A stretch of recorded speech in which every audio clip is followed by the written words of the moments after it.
اور حقیقت یہ ہے کہ کدو ایسی تمام بیماریوں کا علاج ہے، سکن ڈیزیزز کا بھی، زخموں کا بھی، اور ذہنی سکون کا بھی. ذہنی سکون بھی اس سے ملتا ہے. یہ رات ہی میں پڑھ رہی تھی ایک اخبار، اس میں سے ایک آرٹیکل تھا کدو کے بارے میں. کہتے ہیں کہ ایک شخص پاگل ہو گیا، دیوانہ ہو گیا، گرمی لگ گئی تھی اس کو، پتہ نہیں سن سٹروک ہوا اور اس کے بعد پاگل پن بھی ہو گیا.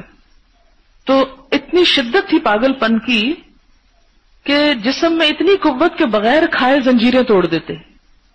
8-10 آدمی مل کر پکڑتے اور انجیکشن لگاتے.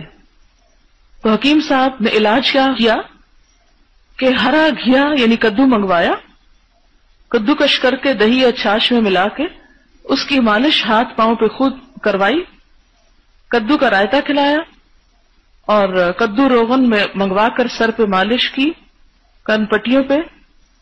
کدو کا حلوہ بنا کر کھلایا، یعنی کدو ہی کدو ہر چیز میں، مالش میں بھی، تیل میں بھی، کھانے میں بھی، پلانے میں بھی، ہر چیز میں.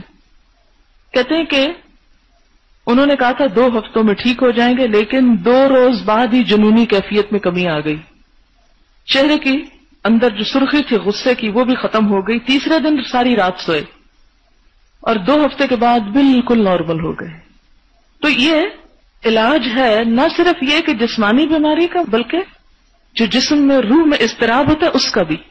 اسی لیے آپ نے سنا ہوگا کہ آج کل بی پی کو اس سے ٹریٹ کرتے ہیں، ہائپر ٹینشن کو کدو کے ذریعے، اس کو پانی پلاتے ہیں ابال کے اسے.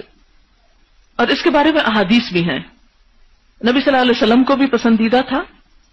ہشام بن عروہ اپنے والد سے روایت کرتے ہیں کہ انہوں نے حضرت عائشہ سے کدو کے بارے میں پوچھا تو انہوں نے فرمایا کہ مجھے مخاطب کرتے ہوئے نبی صلی اللہ علیہ وسلم نے فرمایا تھا، اے عائشہ، جب خشک گوشت پکاؤ تو اس میں کدو اضافہ کے لیے ڈال لیا کرو، کیونکہ یہ غمگین دل کو مضبوط کرتا ہے. غذاؤں کا انسان کی نفسیات پہ اثر پڑتا ہے. حضرت عطا ابن ابی رباح روایت کرتے ہیں کہ نبی صلی اللہ علیہ وسلم نے فرمایا، تمہارے لیے کدو موجود ہے، وہ عقل کو بڑھاتا اور دماغ کو طاقت دیتا ہے. حضرت انس بن مالک یوں بیان کرتے ہیں کہ ایک درزی نے رسول اللہ صلی اللہ علیہ وسلم کی دعوت کی، میں ان کے ساتھ گیا.